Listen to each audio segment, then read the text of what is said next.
ಇನ್ನು ಕಾಫಿನಾಡು ಚಿಕ್ಕಮಗಳೂರಿಗೆ ಹೋಗೋಣ. ಚಿಕ್ಕಮಗಳೂರಿನಲ್ಲಿ ಪುನರ್ವಸು ಮಳೆಯ ಅಬ್ಬರ ಸಾಕಷ್ಟು ಅವಾಂತರ ಸೃಷ್ಟಿ ಮಾಡಿದೆ. ನೋಡಿ, ಆಷಾಢ ಕೂಡ ಇರೋದ್ರಿಂದ ಆಷಾಢದ ಗಾಳಿ ಮತ್ತು ಮಳೆಯಿಂದಾಗಿ ಅಲ್ಲಲ್ಲಿ ಮರಗಳೆಲ್ಲವೂ ಕೂಡ ಧರೆಗೆ ಉರುಳು ಹೋಗ್ಬಿಟ್ಟಿದೆ. ಜೊತೆಗೆ ತುಂಗಾ, ಭದ್ರಾ ಮತ್ತು ಹೇಮಾವತಿ ನದಿಗಳಿಗೆ ವಿಪರೀತವಾದ ಇನ್ಫ್ಲೋ ಬರ್ತಾ ಇದೆ. ಹಾಗಾಗಿ ಅಲ್ಲೂ ಕೂಡ ಸಾಕಷ್ಟು ಅವಾಂತರಗಳಾಗಿದೆ. ಚಿಕ್ಕಮಗಳೂರು ಜಿಲ್ಲೆಯಲ್ಲಿ ಮಳೆಯಿಂದಾಗಿರ್ತಕ್ಕಂಥ ತೊಂದರೆ ಏನು ಅಂತ ನೋಡೋಣ. ಚಿಕ್ಕಮಗಳೂರಿನಲ್ಲಿ ಪುನರ್ವಸು ಮಳೆಯ ಅಬ್ಬರ. ಮಲೆನಾಡಿನ ಹಲವೆಡೆ ಮಳೆಗೆ ನಾನಾ ಅವಾಂತರ. ಪುನರ್ವಸು ಮಳೆಯ ಅಬ್ಬರ ಕಾಫಿನಾಡಿನಲ್ಲಿ ಜೋರಾಗಿದೆ. ಮೂಡಿಗೆರೆ ತಾಲೂಕಿನಲ್ಲಿ ಭಾರೀ ಗಾಳಿ ಮಳೆಗೆ ಬೃಹತ್ ಮರ ಧರೆಗೆ ಉರುಳಿ ಜನ ಪರದಾಡುವಂತಾಯಿತು. ಇನ್ನು ಕೊಪ್ಪಳ ತಾಲೂಕಿನ ಹೆಗ್ಗಾರುಗೂಡಿಗೆ ಬಳಿ ಬೃಹತ್ ಮರ ರಸ್ತೆ ಮೇಲೆ ಬಿದ್ದ ಪರಿಣಾಮ ಶೃಂಗೇರಿ ಹೊರನಾಡು ಮಾರ್ಗ ಕೂಡ ಬಂದ್ ಆಗಿತ್ತು. ಈ ಮಧ್ಯೆ ಮಳೆ ಜೊತೆಗೆ ಪ್ರವಾಸಿಗರ ಹುಚ್ಚಾಟವು ಎಲ್ಲೇ ಮೀರ್ತಾ ಇದೆ.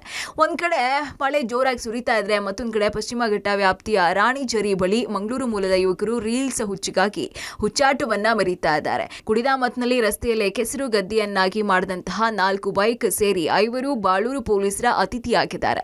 ಮತ್ತೊಂದು ಕಡೆ ಇದೇ ಠಾಣೆ ವ್ಯಾಪ್ತಿಯ ಮೈದಾಡಿ ಜಲಪಾತದ ಬಳಿ ಕೂಗಾಡ್ತಾ ಸ್ನಾನ ಮಾಡಿ ಹುಚ್ಚಾಟ ಮೆರೀತಾ ಇದ್ದಂತಹ 6 ಮಂದಿಯ ಮೇಲೆ ಪೊಲೀಸರು ಪ್ರಕರಣ ದಾಖಲಿಸಿ ಚಳಿ ಬಿಡಿಸಿದ್ದಾರೆ. ಇನ್ನು ಮಲೆನಾಡಿನ ಹಲವೆಡೆ ಮಳೆಗೆ ನಾನಾ ಅವಾಂತರಗಳು ಸೃಷ್ಟಿಯಾಗಿವೆ. ರಸ್ತೆಗೆ ಅಡ್ಡಲಾಗಿ ಬಿದ್ದಂತಹ ಬೃಹತ್ ಗಾತ್ರದ ಮರಗಳು ಕೆಲವೆಡೆ ರಸ್ತೆ ಸಂಚಾರವನ್ನೇ ಅಸ್ತವ್ಯಸ್ತಗೊಳಿಸಿತ್ತು. ಇನ್ನು ಮಲೆನಾಡಿನ ಘಟ್ಟ ಪ್ರದೇಶದಲ್ಲಿ ಧಾರಾಕಾರ ಮಳೆ ಸುರಿತಾ ಇರುವುದರಿಂದ ತುಂಗಭದ್ರಾ, ಹೇಮಾವತಿ ನದಿಗಳ ಒಡಲು ಭಾರಿ ಪ್ರಮಾಣದಲ್ಲಿ ಹರಿಯುತ್ತಾ ಇದೆ.